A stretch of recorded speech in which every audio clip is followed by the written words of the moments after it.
ආයිබෝවන් පුතා අපි අද කතා කරන්නේ නිෂ්පාදන පිළිවෙලකේ දෙවෙනි කොටස. පළවෙනි කොටසේ මම සාකච්ඡා කරා ඔයාට නිෂ්පාදන ව්‍යාපාරික පවතින විවිධ වර්ගයේ වියදම් ප්‍රධාන වශයෙන් කොටස් දෙකකට බෙදාගත්තා. ඍජු පිළිවෙල සහ වක්‍ර පිළිවෙල කියලා. එහෙම නැත්නම් පාතික පිළිවෙල සහ නිෂ්පාදන පොදුකාර පිළිවෙල කියලා. මම ඉතින් ඔයාලට පැහැදිලි කරා ව්‍යාපාරයක මුළු නිෂ්පාදන පිළිවෙල හොයනවා නම් වෙන මේ කියන සියලුම පිළිවෙල එකතු කරා නම් ව්‍යාපාරයේ මුළු නිෂ්පාදන පිළිවෙල හොයන්න පුළුවන්. දැන් අපි දෙවෙනි කොටසෙන් සාකච්ඡා කරමු මේ පාඩමේ තව කොටසක් ඍජු පිළිවෙල අපි හොයාගන්නේ කොහොමද කියලා. එයට තියෙනවා ඍජු ද්‍රව්‍ය, ඍජු ශ්‍රමීය, ඍජු විනත්. ඍජු ද්‍රව්‍ය කියන කොටසත් මම පැහැදිලි කිරීම කරා ඔයාට පාඩමේදී පළවෙනි කොටසෙන් නිෂ්පාදනයේට ඍජුවම අදාළ කරගන්න ද්‍රව්‍ය සඳහා යන පිළිවෙල. මම ඔයාට පේපර් එකක් දීලා තියෙනවා. අපි මේ පේපර් එකේ තියෙන ගණන් ටිකකින් අපි බලමු ඍජු ද්‍රව්‍ය පිළිවෙල හොයාගන්නේ කොහොමද කියලා. යම් කාලච්ඡේදයක නිෂ්පාදන පිළිවෙල ගණනය කරන්න ඔයාලට ගණන් දෙන්න පුළුවන් එක මාසයක නැත්නම් වර්ෂයක. දැන් ඔයාලට මම දීලා තියෙන පේපර් එකේ බලන්න පළවෙනි ගානේ තියෙනවා රන්දික රන් ඇඳුම් මැෂිමේ ව්‍යාපාරයේ 2021 ජනවාරි මාසයට අදාළ තොරතුරු පහත වේ. රෙදි අරන් එල්ල තියෙන මේ මාසය තුල 1,80,000ක් 2021 1/1ට 40000ක රෙදි තොගයක් තියෙනවා. 2021 1/31ට 20000ක රෙදි තුනලු. ඒතරයි අහන්නේ ජනවාරි මාසයේ පාවිච්චි කරපු පරිභෝජනය කරපු ද්‍රව්‍ය පිළිවෙල කියන්නේ. ව්‍යාපාරයේ ජනවාරි මාසයේ මේ ඍජු ද්‍රව්‍ය කොච්චර පාවිච්චි කරලා තියෙනවද වගේ අහන්න. ඔයාට මුලින්ම ගන්න පුළුවන් ආරම්භක දවසේ 1/1ට රෙදි තොගේ තියෙනවා 40000ක්. ආරම්භක රෙදි තොගේ තියෙනවා 40000ක්. මෙයා රෙදි ගැනුම් කරලා තියෙන 1,80,000ක්. 1,80,000ක් රෙදි අරන් ඇවිල්ලා තියෙනවා. ඒ වගේම ඔයාලට කියනවා ජනවාරි 31 වෙනිදාට රෙදි 20000ක් ඉතුරුනා. මේ ගත්ත ඔක්කොම පාවිච්චි කරලා නේ. අවසාන අමුද්‍රව්‍ය තොගේ අඩු කරන්න ඕනේ. ඒ සියල්ලම මෙයා පාවිච්චි කරලා නැහැ. හරි ඒ ගන්න එච්චරයි තියෙන්නේ. ආරම්භක අමුද්‍රව්‍ය සහ ගැනුම් එකතු කරා නම් 2,20,000ක් යායේ මාස තුන ඔක්කොම යාගේ ව්‍යාපාරේ ගබඩාවේ ඉඳලා තියෙනවා. 2,20,000ක් ජනවාරි 31 ඉඳලා ඉතුරු වෙනවා. එහෙනම් පාවිච්චි කරලා තියෙන්නේ 2,20,000ක් ගියාම කාලච්ඡේදේ පාවිච්චි කරලා තියෙනවා මෙයා. 1,02,000 රෙදි තොගයක් පාවිච්චි කළ නැත්නම් පරිභෝජනික ද්‍රව්‍ය පිළිවෙල 1,02,000. ජනවාරි මාසය තුල ඍජු ද්‍රව්‍ය මෙයා පාවිච්චි කරනවා 1,02,000. ඒක සරලවම අපි ගණනය කරගත්තා. ආරම්භක දවසේ රෙදි තොගයට ගැනුම් එකතු කරා. ඒකෙන් 1/31ට අවසන් දවසේ ඉතිරි රෙදි තොගය අයින් කරා නම් 2,20,000 ගියාම 1,02,000යි පරිභෝජනයේ නැත්නම් පාවිච්චි කරලා තියෙන්නේ ඒ ව්‍යාපාරයේ තුගේ. ගන්න පුතා දෙවෙනි ගානේ තියෙනවා කමල්ගේ ව්‍යාපාරයේ ජනවාරි මාසයේ තොරතුරු පහක්. මෙයා රෙදි ගැනුම් කරලා තියෙනවා 1,05,000. ජනවාරි මාසයේ රෙදි ගැනුම් කරනවා 1,05,000. 1,05,000 ගැනුම් කරනවා. 1/1ට ගබඩාවේ 80,000ක තොගයක් තියෙනවා. ආරම්භ දවසේ අමුද්‍රව්‍ය තොගේ 80,000ක් තියෙනවා. ජනවාරි 31 වෙනිදාට 30,000ක තොගයක් ඉතුරු වෙනවලු. ආරම්භක 80,000යි ගැනුම් කරනවා 1,05,000ක්. ତර 5,80,000ක් තියෙන්න ඕන. නමුත් 5,80,000ක්ම පාවිච්චි කරන්නේ ජනවාරි 31 වෙනිදා. 30,000ක අමුද්‍රව්‍ය තොගයක් ඉතුරු වෙනවලු. එහෙනම් පාවිච්චි කරලා තියෙන්නේ 5,80,000න් 30,000 කියාම ඒ කාලච්ඡේදේ පාවිච්චි කරලා තියෙන්නේ පරිභෝජනයක ද්‍රව්‍ය පිළිවෙල වෙන්න ඕනේ 550යි. පරිභෝජනයක ද්‍රව්‍ය පිළිවෙල 550ක් වෙන්න ඕනේ. අපි බලමු තා තුන්වෙනි ගානේ කියනවා නිමල් රසබේක් ව්‍යාපාරේ පිටියේ අරන් තියෙනවා ජනවාරි මාසයේ 4,75,000. අමුද්‍රව්‍ය ගැනුම් කරනවා 4,75,000. 1/1ට ගබඩාවේ තියෙන 45,000ක පිටි තොගයක්. 45,000 පිටි තියෙනවා. අවසන් දවසේ ජනවාරි 31 වෙනිදාදී 20000ක පිටි ඉතුරුනා. 20000ක පිටි ගැනුම් කරනවා 475ක්. ගබඩාවේ ආරම්භ දවසේ තියෙනවා 445ක්. ඒ කියන්නේ 520000ක තොගයක් ජනවාරි මාසේ තියෙනවා. මේකේ 20000ක පිටි ඉතුරු කරන් ඉන්නවා. එහෙනම් මෙයා පාවිච්චි කරලා තියෙන්නේ 520000න් ගියාම 20000 ලක්ෂ 5ක පිටි තමයි ජනවාරි මාසේ පාවිච්චි කරලා තියෙන්නේ. පරිභෝජනය කළ ද්‍රව්‍ය පිරිවැය ලක්ෂ 5යි. හරි අපි සාකච්ඡා කරමු හතරවෙනි ගාන කියනවා මේ ව්‍යාපාරයේ ලක්ෂ 8ක ජනවාරි මාසේ පිටි ගේනවා. ගැනුම් කරනවා ලක්ෂ 8ක පිටි.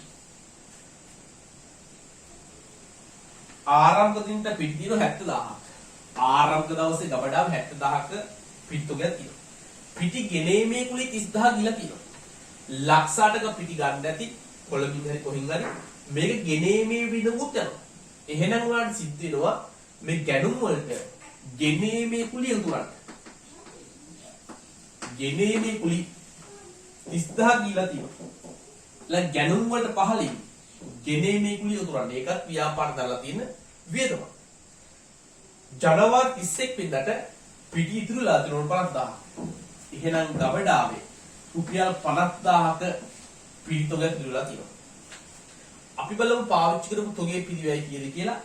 ආරම්භ තොගයට ගැනුම් එකතු කරන්න, ගෙනීමේ කුලිත් එකතු කරන්න. එතකොට ලක්ෂ එතන එනවා ලක්ෂ 9ක් වියදම් වෙලා තියෙනවා. නමුත් මෙයාගේ අවසන් දවසේ ගබඩාවේ 50000ක තොගයක් ජනවාරි 31 වෙනිදාට 50000ක තොගයක් ඉතුරුලා තියෙනවා. එහෙනම් මෙයාට ලක්ෂ 9ම වියදම් වෙලා නැහැ. 50000ක පිටි ඉතුරු 8 ලක්ෂ 50000ක් තමයි වියදම් වෙලා තියෙන්නේ. පරිභෝජනය කළ ද්‍රව්‍ය පිරිවැය වෙන්නේ 8,50,000යි. තාම අපි මේ හොයන්නේ ඍජු ද්‍රව්‍ය පිරිවැය කීයද? ව්‍යාපාරයක් පාවිච්චි කරපු ද්‍රව්‍ය වල පිරිවැය කීයද? ඒතර ආරම්භ තොග එකතු කරනවා, ගැනුම් එකතු කරනවා, ගෙනීමේ කුලි, පැටවුම් ගාස්තු ඔය කියන සියල්ලම එකතු කරන්න ඕනේ. හරි ඒකෙන් අවසන් තොගය අඩු කරාම ඔයාට පුළුවන් පාවිච්චි කරපු ද්‍රව්‍ය පිරිවැය හොයන්න. ගණපතා පේපර් එකේ 5 වෙනි ගාන ජනවාරි මාසේ ණයන ව්‍යාපාරයෙන් පහතොරතුරු උපුරාගත්තලු. මෙයා කියනවා ජනවාරි මාසේ පිටි අරන් ආව ලක්ෂ 6ක. අමුද්‍රව්‍ය ගන්නවා ලක්ෂ 6ක. පිටි ගන්නවා ලක්ෂ 6ක. 2021 ජනවාරි 31 පළවෙනි දවසේ ගබඩාවේ 35000ක පිටි තොගයක් තියෙනවා.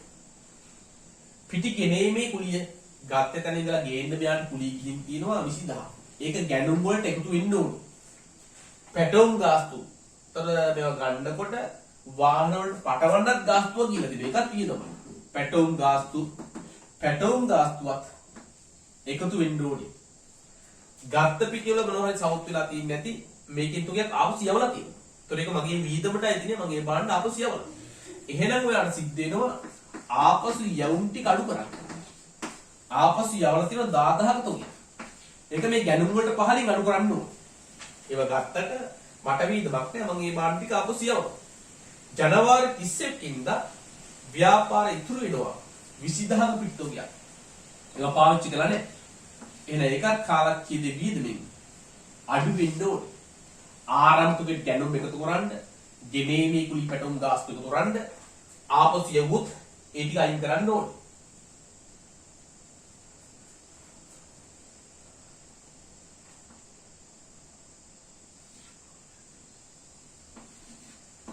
ඉතින් 650 ඉස්සර ගියාම 6,30,000ක් මම ඉඳලා තියෙන්නේ.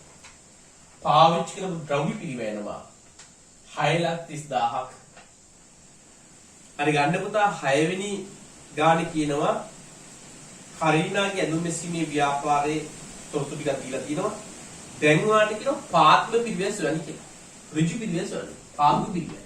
ඊට ඍජු ද්‍රව්‍ය, ඍජු ශ්‍රමයේ, ඍජු වෙනත් මේ තුනම එකතු වුණොත් තමයි ඔයාලට පාත්ම පිරිවැය හොයන්න වෙන්නේ. ඍජු ද්‍රව්‍ය, ඍජු ශ්‍රමයේ, ඍජු වෙනත් මේ ටික තුනම අපි කියනවා ඍජු පිරිවැය නැත්නම් පාත්මික පිරිවැය කියලා. හරි අපි බලමු කොහොමද ගන්න කරමු. රෙදි සඳහා ලක්ෂ 3ක් මෙයා රෙදි අරන් ඇවිල්ලා තියෙනවා. එලා අමුද්‍රව්‍ය ගැනුම් කරන ලක්ෂ 3ක්. අමුද්‍රව්‍ය ගැනුම් ලක්ෂ 3ක්. ජනවාරි 1 වෙනිදාට රෙදි තියෙනවා 60000ක. ආරම්භ දවසේ ගබඩාවේ 60000ක තොගයක් තියෙනවා. රෙදි මසන්නට ගෙවලා තියෙනවා ලක්ෂයක වැටුපක්. රෙදි මහන කිනාට නිෂ්පාදනයට ඍජුව සම්බන්ධ වෙන සේවකයන් ගෙවන වැටුප. ඍජු ශ්‍රමයේ තමයි කියන්නේ. එහෙනම් ඒ ලක්ෂය ගන්න ඕනේ අපි පරිභෝජනික ද්‍රව්‍ය පිළිවෙල පහලින් යනවා ඍජු වෙනත් කියලා. එතකොට මේ දෙකම අපි එතන දාන්නේ පොඩි වීදන්තියක් ඉන්නේ. එතකොට ඔන්න එනවා රෙදි මසන්නාගේ වැටුප. ඒක ඍජු වීදමක්. එතන ඍජු ශ්‍රමය කියලා ගන්න පුළුවන්. ඍජු ශ්‍රමය. රෙදි මසන්නාගේ වැටුප ලක්ෂයයි. රෙදි කපන්නාගේ වැටුප. රෙදි කපන්නත් කරන්නේ නිෂ්පාදනයේ ඍජුව සම්බන්ධ වෙන රෙදි කපන කෙනා. එයාගේ වයිකින්නත් උනේ ඍජු ශ්‍රමයට එහෙනම් රෙදි කපන්නාගේ වැටුප 40000 ඉන්නත් උනේ ඍජු වෙනත් වීදම් වලට එකත් ඍජු වීදම. ඊළඟට කියනවා අපිට අමතර තොරතුරු ජනවාරි 31ට 10000ක රෙදි තුගයක් ඉතුරුනාලු. එළම මේ ගැනුම් වලට පහලින් අඩු කරන්න ඕනේ අවසන් රෙදි තුග. ඒවා අපි පාවිච්චි කරන්නේ 10000ක තුග ඉතුරුලා තියෙනවා. මෝස්තර ශිල්පියෙක් ඉන්නවලු මෙයාට ඇඳුමකට 100 බැගින් ගෙවන්න ඕන. ඇඳුම් මේක 2000ක් හැදුවා. ඇඳුම් මේක 2000ක් හැදුවා කියන්නේ. එළඟ එයාට එක ඇඳුමට රුපියල් 100 ගානේ ලක්ෂ 2ක් දෙන්න ඕන. භාණ්ඩයත් එක්ක පහසුවෙන් වෙන් කරලා ගන්න පුළුවන්. හැම භාණ්ඩෙම 100 දෙන්න ඕන. එහෙනම් ඒක ඍජු වෙනත් වීදම. ඍජු වෙනත්. එළ එකක් ගන්න ඍජු වෙනත් වලට මෝස්තර ශිල්පීන්ට ගෙවි ලක්ෂ 2ක්. ලක්ෂ 2. හරි දැන් ඔන්න මේ ගානේ දුන්න ඔක්කොම ඍජු විදන් ටික අපි සටහන් කරගත්තා. දැන් ඔයාලට මේ තුනම එකතු කරලා කාතික පිළිවෙල වඩ ඇති. ආරම්භ තුකේ ගැනුම් එකතු කරනවා. මට ඕනේ දැන් ඍජු ද්‍රව්‍ය පිළිවෙල හොයාගන්න. ආරම්භ තුකේ ගැනුම් එකතු කරනවා 360යි.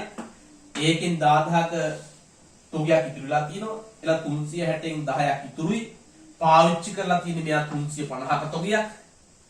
ඊළඟ ඍජු විදන් ගිහිල්ලා තියෙනවා මෙයාට 340ක්. ඍජු ශ්‍රමය ඍජු වෙනත්. ඔක්කොම 340ක් විදන් ගිහිල්ලා තියෙනවා. ඍජු ශ්‍රමය ඍජු වෙනත්. මේ ටික ඔක්කොම එකතු කරාම අපිට හැදෙනවා. ඒ ඔක්කොම එකතු කරාම හැදෙනවා පාතිම පිරිවැය 690ක්. මේ ටිකේ එකතුව අපිට ගන්න පුළුවන් පාතිම පිරිවැය කියලා 690ක්. අපි සාකච්ඡා කරමු 7 වෙනි ගාන. ගණිත 7 වෙනි ගානේ කියනවා 2021 ජනවාරි මාසයේ තොරතුරු පහතවේ අපිට පාතු පිරිවැය මේ ඍජු පිරිවැය කීයද කියලා අහන මේ ව්‍යාපාරේ රෙදි ගන්නවා රුපියල් 50000ක. ඔව් රෙදි ගන්නවා රුපියල් ලක්ෂ 5ක්. අමුද්‍රව්‍ය ගැනුම් ලක්ෂ 5ක්. ආරම්භින්ට තියෙනවා රෙදි තොගය 50000ක්. ගබඩාවේ 50000ක රෙදි තොගයක් තියෙනවා. රෙදි මසන්නාගේ වැටුප 80000යි. රෙදි මසන්නා ඍජු ශ්‍රමයටයි අයිති වෙන්න ඕනේ. නිෂ්පාදනයේට ඍජුව සම්බන්ධ වෙන සේවකයෙක්. රෙදි මසන්නාගේ වැටුප 80000යි. රෙදි කපන්නට දීලා තියෙනවා 20000ක්. නිෂ්පාදනයේට ඍජුව සම්බන්ධ වෙන සේවකයෙක්. එයා වෙන වැඩ කරන්නේ නිෂ්පාදනයේ ඍජුව සම්බන්ධයි. ඒකත් ගන්න ඕනේ ඍජු වෙනත් වලට ගන්න ඕනේ ඍජු ශ්‍රම පිළිවෙල. ඊළඟට කියන අවසන් රෙදි තොගය. අවසාන අමුද්‍රව්‍ය 30000ක් ඉතුරුනලු. ගත්ත ඔක්කොම වීදම් වෙලා නැහැ. 30000ක රෙදි ඉතුරුලා තියෙනවා. ඒක අඩු කර ගන්න ඕනේ. ඊළඟට කියනවා මෝස්තර ශිල්පියෙකුට නිවියදුමකට 200 බැගින් ගෙවනවලු. ඒක 500ක් ඇදුවා. එතන ලක්ෂයක් දෙන්න ඕනේ. හැම ඇදුමකටම 200 ගන්න දෙන්න ඕනේ. එක හා සමානයි. ලා ඍජු වෙනත් වීදම. අයලා මෝස්තර ශිල්පීන්ට ගෙවින් දෙනවා ලක්ෂයක්. ලක්ෂයයි. හරි දැන් ඔයාලට පුළුවන් පාතිම පිළිවෙල නැත්නම් මේ ඍජු පිළිවෙල හොයන්න. ආරම්භ අමුද්‍රව්‍යයට ගැනුම් එකතු කරන්න. ඒකෙන් අඩු කරනවා අපි අවසාන අමුද්‍රව්‍ය තොගය. පාවිච්චි කරලා තියෙනවා ඍජු ද්‍රව්‍ය සඳහා මෙයා විදන් කරලා තියෙනවා 520ක්. ඍජු ශ්‍රමයේ සහ ඍජු වෙනත්. ඍජු ශ්‍රමයේ සහ ඍජු වෙනත් විදන් වෙලා තියෙනවා 200ක්. යනු පාතික පිරිවැය 720යි. පාතික පිරිවැය නැත්නම් මේ ව්‍යාපාර ඍජු පිරිවැය එකතු මේ තුනේම එකතුව 7,20,000ක් වියදම් වෙලා තියෙනවා. 7,20,000. හරි අපි සාකච්ඡා කරමු පුතා 9 වෙනි ගාන. 9 වෙනි ගානේ කියනවා මේ බේකිරි එක එයා පිටිය අරන් ඇවිල්ලා තියෙනවා ලක්ෂ 9ක. අමුද්‍රව්‍ය කියනුම් ලක්ෂ 9යි. ආරමුදින් තිනවා පිටිතෝගේ 90ක්. ආරමුතෝගේ තිනවා 90ක්. පිටි ගෙනීමේ කුලී ගින් තිනවා 15,000. ඒක ගැනුම් වලට පහලින් දුරන්න ඕනේ අපිට වියදමක්. ගෙනීමේ කුලී 15,000යි. පැටවුම් දාස් දෙනවා 5,000. පිටි පටවන්නක් 5,000 කියලා තියෙනවා. ආපසු යවලා තියෙනවා 10,000. ඒක ගැනුම් වලට පහලින් අඩු කරන්න ඕනේ. ආපසු යවුවනම් අපිට ඒක වියදමක් නෙමෙයි ගැනුම් වලට පහලින් අඩු කරන්න ඕනේ. ඉතිරි පිටි තොගේ තියෙනවා ඉතිරි පිටි තොගේ 50,000යි 50,000ක පිටි තොගේ ඉතිරිලා තියෙනවා. ඊළඟට අපිට කියනවා නිෂ්පාදන වැටු. නිෂ්පාදන වැටුක් තියෙනවා ලක්ෂයක්. අයිග ලිපි වියදමක්. නිෂ්පාදන වැටු රුපියල් ලක්ෂයයි. ඒක ඍජු වියදමක්. හරි එච්චර තොරතුරු දීලා තියෙන්නේ. එලම් දරුවාට පුළුවන් ඍජු පිරිවැය, පාතු පිරිවැය හොයාගන්න.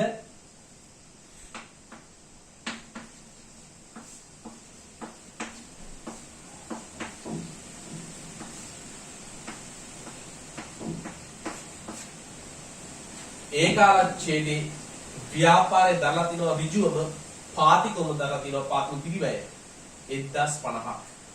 ඉතින් පුතා මම මෙතන සාකච්ඡා කරේ වාට ඍජු පිරිවැය මේ පාතු පිරිවැය ගන්න එක කරගන්න.